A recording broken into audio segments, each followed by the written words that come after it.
मिनश्शैतानिर्रजीम बिस्मिल्लाहिर्रहमानिर्रहीम। नौजवान दोस्तों, आपके पास आने का एक मकसद है कि जो हम अपने इस माशरे में ज़िंदगी गुजार रहे हैं, इसको ये समझना हमारे लिए बहुत ज़्यादा ज़रूरी है कि जो हमारा वजूद है, जो अल्लाह पाक ने हमें एक वजूद दिया है, वो उस वजूद की एक मादी हैसियत क्या है और उसकी रूहानी हैसियत क्या है। देखिए, जब अल्लाह पाक ने हमें पैदा किया, पैदा तो हम बहुत पहले अल्लाह पाक ने जब फरमाया था रूहों से, कालू बला अलस्तु में रब्बिकुम, सबसे वादा लिया है, सबसे वादा लेके अल्लाह पाक ने भेजा है। उस वक़्त सारी जितनी मखलूक़ात आज इस दुनिया में हम देख रहे हैं, ये सारी ऑलरेडी पैदा हो चुकी हुई थी। ये तो एक सफ़र है ना, जिस सफ़र में से हमने गुजर के हम यहाँ तक पहुँचे हैं। हमारे आका पाक सल्लल्लाहु अलैहि वसल्लम 1400 साल हो गए इस दुनिया से गुजरे हुए, और जो आप आका पाक सल्लल्लाहु अलैहि वसल्लम की हिदायत थी, जो आपने जिस तरह हमें बताया और हमने उसके मुताबिक आगे अपनी ज़िंदगी गुजारनी शुरू की। उससे पहले तो इंसान कह लें कि बहुत सारे अंबिया करम और भी आए हैं, लेकिन हमारे आका पाक सल्लल्लाहु अलैहि वसल्लम जिनके बारे में फरमाया कि जब हम कलमा पाक पढ़ते हैं, अशहदु ला इलाहा इल्लल्लाहु व अशहदु अन्ना मुहम्मद रसूलुल्लाह, यानी सिर्फ अल्लाह पाक के आखिरी नबी आका पाक सल्लल्लाहु अलैहि वसल्लम को ये एजाज़ हासिल है कि आप फरमा रहे हैं मैं गवाही देता हूँ कि अल्लाह एक है। बाकी अंबिया कराम ने भी कलमा पढ़ा है, उन्होंने आके बताया इंसानियत को, जिस तरह ला इलाहा इल्लल्लाह, ईसा रूह अल्लाह, उसमें गवाही किसी ने नहीं दी, सिर्फ और सिर्फ हमारे आका पाक सल्लल्लाहु अलैहि वसल्लम आके गवाही दी है कि अल्लाह पाक एक हैं। गवाही वो इंसान देता है कि जिस तरह मैंने ज़ाहरन एक आपसे आके मुलाकात की ना, तो आपको किसी को बाद में आके कोई गवाही भी देनी पड़ जाए तो ये बच्चा बताएगा कि यहाँ पे ये आदमी आया था। तो ये हमारा जो वजूद है, जिसके बारे में हमें आका पाक सल्लल्लाहु अलैहि वसल्लम का फरमाने वाली शाना फरमाते हैं, मन अरफ नफ्सहु फकद अरफ रब्बहु, जिस इंसान ने अपने आप को पहचाना उसने खुदा को पहचाना।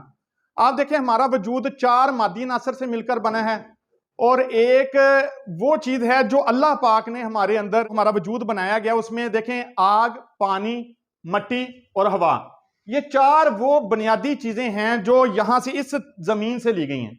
और इसमें 5वां आंसर जो है वो है हुक्म अल्लाह, रूह अल्लाह, यानी ये वो चीज़ है जो स्पिरिचुअली हमें, जो हमारे हर इंसान के अंदर मौजूद है, आपके अंदर भी है, उनके अंदर भी है, हर इंसान के अंदर एक रूह मौजूद है। फना तो ये जिस्म होता है ना, यानी जब हम कब्र में उठा के हम किसी को जाके डालते हैं तो उसमें तो हम जिस्म को डाल रहे हैं ना, हम रूह तो प्रवास कर जाती है।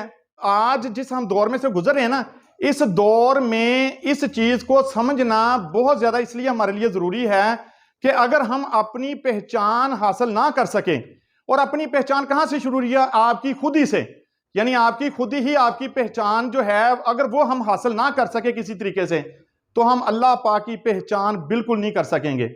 अच्छा, जब मैं अगर रूह की बात करता हूँ, स्पिरिचुअलिज्म की अगर हम बात करते हैं, यानी स्पिरिचुअल का ये 4 जो नासर मैंने बताए हैं, आग, पानी,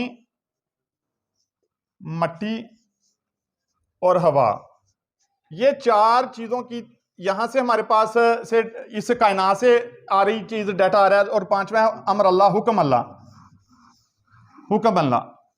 अच्छा, जो हुक्म अल्लाह है जो हमारे अंदर मौजूद है, अब समझने वाली बात यह है कि हम इस पर कैसे कंट्रोल करें, कैसे इसको पहचानें, कौन सा ऐसा फार्मूला लेके आए कि हमें पता चले कि जो हमारे अंदर एक इंसान, हर इंसान के अंदर जो एक इंसान मौजूद है, उसको कैसे पहचानें। उसमें हमारा कुरान पाक हमें इस चीज़ में बहुत सारी दलीलें मौजूद हैं। हमारा पूरा कुरान पाक भरा पड़ा है। उसमें आप देखें तो कुरान पाक की सूरह क़यामा में फरमाया गया है, इसमें इंसान में जो उसकी अपनी पहचान में सबसे जो पहला अमल जो है ना, जो इस हुक्म के साथ अटैच है, हुक्म अल्लाह के साथ अटैच है, वो है इंसान का नफ्स लवामा। इंसान के अंदर 3 नफ्स का जिक्र किया गया है, कुरान पाक में 3 नफ्स का जिक्र किया गया है। तीनों नफ्स का जिक्र करेंगे कि नफ्स लवामा क्या है, नफ्स मुतमना क्या है, नफ्स हमारा क्या है। अच्छा, नफ्स लवामा जो है, ये देखें, ये इंसान की शख्सियत में या हुक्म अल्लाह को पहचानने में या हमारी तख्लीक में या हमारी अपने शऊर को बेदार करने में इसका एक बड़ा अहम रोल है। कहते हैं कि जब इंसान एक बुरा काम करके अगर उस पर कोई ऐसा फीलिंग्स ना आए, यानी उसकी फीलिंग्स मुतहर्रक ना हो बुरा काम करने के बाद, तो इसका मतलब यह है कि उसका ज़मीन मर गया है और उसका जो वो उसका नफ्स लवामा काम नहीं कर रहा। ये वो बिल्टन चीज़ है हमारे अंदर अल्लाह पाक ने पैदा की, कि अंदर से एक तहरीक पैदा हुई।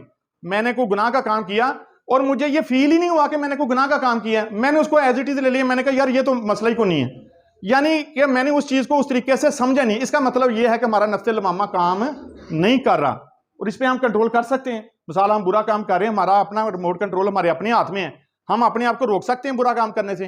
ہم دنیا میں دو ہی طریقے سے انسان کی سوچ ڈیولپ ہو رہی ہیں، ایک تعمیری ہے اور دوسری تخریبی ہے۔ تعمیری سوچ جو ہے انسان کو اس پوزیٹیوٹی کی طرف لے کے جاتی ہے جو ہم جس طرف مائل ہیں، جس طرف ہم جانا چاہ رہے ہیں، جس طرف ہماری روح ہمیں تقاضا کرتی ہے کہ ہم اس طرف جائیں، جو ہمارے مالک کا حکم ہے، ہمارے اللہ پاک کا بھی یہی حکم ہے نا۔ دیکھیں تخلیق کائنات کا اصل مقصد کیا ہے؟ تخلیق کائنات کا مقصد یہ ہے کہ انسان تسخیر کائنات کریں۔ اگر انسان ہم انہی چھوٹے چھوٹے معاملات میں مطلب آپ نے بی ایس سی کر لی، اس نے ایف ایس سی کر لی، کوئی ایم کام کر گیا، کوئی کہیں پہ پہنچ گیا، وہ اس نے تعلیم کے درجے تو طے کیے، لیکن تعلیم کے ساتھ ساتھ اس نے اس چیز کی تازگی کو پورا کرنے کے لیے یہ جو لفظ علم ہے نا، لفظ علم، اس پہ عبور حاصل نہیں کیا۔ اچھا لفظ علم جو ہے نا، علم یہ ایک وراثت ہے، ایک امانت ہے۔ یہ امانت ہمارے انبیاء کرام، جتنے اللہ پاک نے انبیاء کرام اس دنیا میں بھیجے، یہ علم وہاں سے ٹرانسفر ہوا، اللہ پاک نے ان کو دیا، کیونکہ جب تمام جتنی بھی مخلوقات تھیں، جب تمام سے پوچھا گیا، کیونکہ ہمارا یہاں پہ بھیجنے کا مقصد کیسے، میں وہاں پہ لے کے آپ کو جانا چاہ رہا ہوں کہ ہم وہاں سے جب پہنچے ہیں، جب اللہ پاک نے ہمیں دنیا میں بھیجنا شروع کیا تو وہاں پہ کیا عہد و پیمان ہوئے تھے؟ وہاں پہ اللہ پاک نے فرمایا تھا کہ جو علم کی ایک امانت ہے، علم کی جو یہ میراث ہے، یہ کون مخلوق ہے جو اس کا بھار اٹھائے گی؟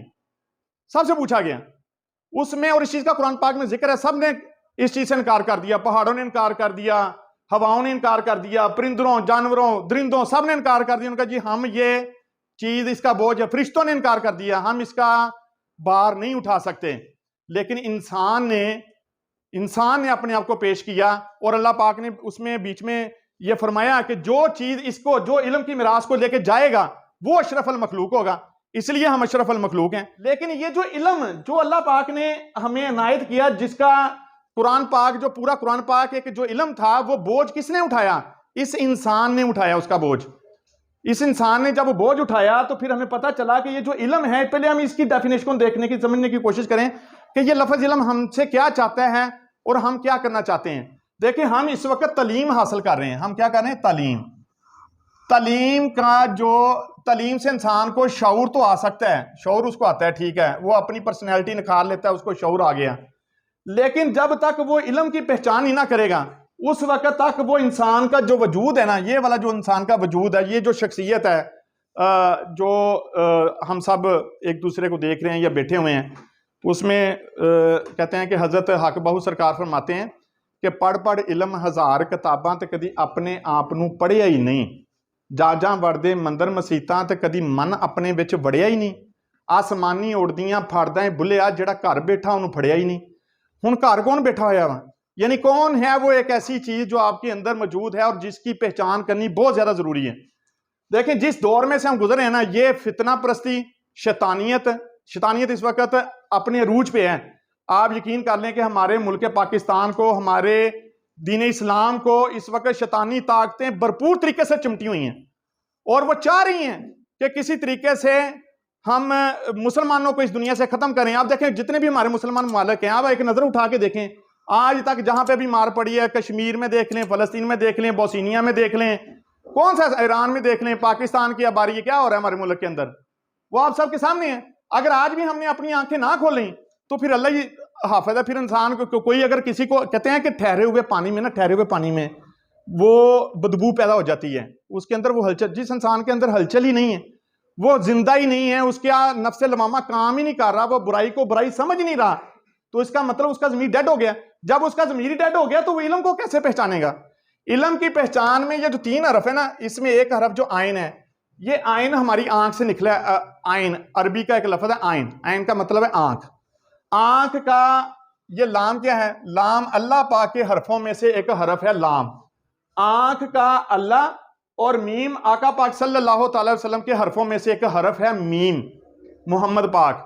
یعنی آنکھ کا اللہ اور اس کے رسول پاک صلی اللہ تعالی علیہ وآلہ وسلم کو دیکھنا، سوچنا، جاننا، یہ ہے علم، یہ ہے علم۔